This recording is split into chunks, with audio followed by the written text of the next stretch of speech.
Time now for our rants and raves, starting with Dan Kennedy.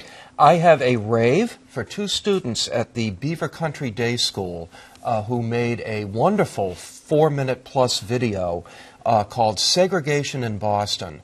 Their names, and I'm going to botch one of them, I apologize, Salu Luolseged and Dylan Curran. Talked with people about their attitudes toward predominantly African-American neighborhoods, mainly Roxbury and Dorchester. It's absolutely a fascinating piece of work. It was featured in the Boston Globe today, but I should, if I remember, I'll put a link to it on the Beat the Press website as well in the comments. Great. Who's up, John? Well, I have a rant for CNN and their six-figure commentator, Jeffrey Lord. Oh, my gosh. Who, Where to for start? me, has been an instant surf cue going back throughout the campaign. Just, you know, a fabulist beyond belief, who, if Donald Trump were standing there with the smoking gun over the body of a group of nuns, would explain that, you know, he had been disrespected by the Roman Catholic Church, okay? So, this past week, he called Donald Trump the Martin Luther King of healthcare, because, follow me closely now, just as King forced the public to confront racism, segregation, Jim Crow by pushing people out into the streets to protest, so too has Trump done that with healthcare. I don't know what the guy is talking about. He was immediately slapped down, to the credit of the others on the panel. But in the meantime, we learned that not only does CNN pay this creature 6 figures to spew this garbage, but they send a car to pick him up in Harrisburg, Pennsylvania, drive him to New York, 3 hours in, 3 hours back for every appearance that he appears on the set. Which is every day. Yeah. Oh, and they love this. They kept bringing him back during various segments throughout the day. Too much. What did you use? A surf what? I just have to click off when I see him. I usually let out a scream and then click. All right, Josh. Well, I have a rant that we were just discussing, the difficulties that the Obama administration had on a variety of transparency issues. Well, today, just a couple hours before we taped this, the Trump administration announced that they were going to reverse the Obama administration's decision to post visitor logs for the White House and the surrounding facility, which was not perfect. There were various ways that if Obama was interviewing a Supreme Court possibility, that we had ways to take people off. But nonetheless, an important historical record that has existed in various forms for decades. You can go online and see FDR's visitor logs from the 1940s.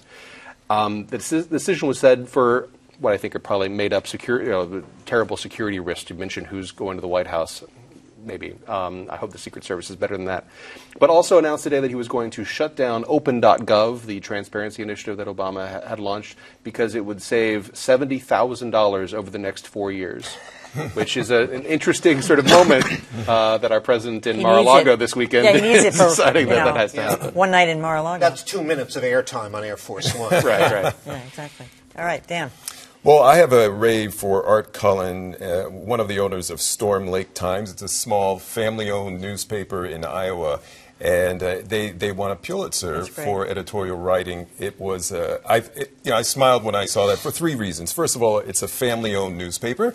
And it's sort of one of a dying class of newspapers. Newspapers in general have been hurting, but to see a small family newspaper still surviving and thriving, that's one reason I gave it a rave. But also because small town papers can do good journalism. There's great journalism happening all across the country. Sometimes we think it's just in New York and Washington, but it's happening everywhere. And the third reason is why they won this Pulitzer is because of this series where they were taking on big agricultural companies in their state. And, you know, you would think, wow, a small paper like that, take on a big giant in your community, why would you do that? That's risky. But they took them on, and it paid off, and I give them a rave. That's a good one.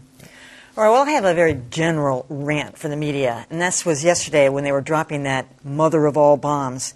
No one can get past the fact that it was the biggest bomb that had ever been dropped.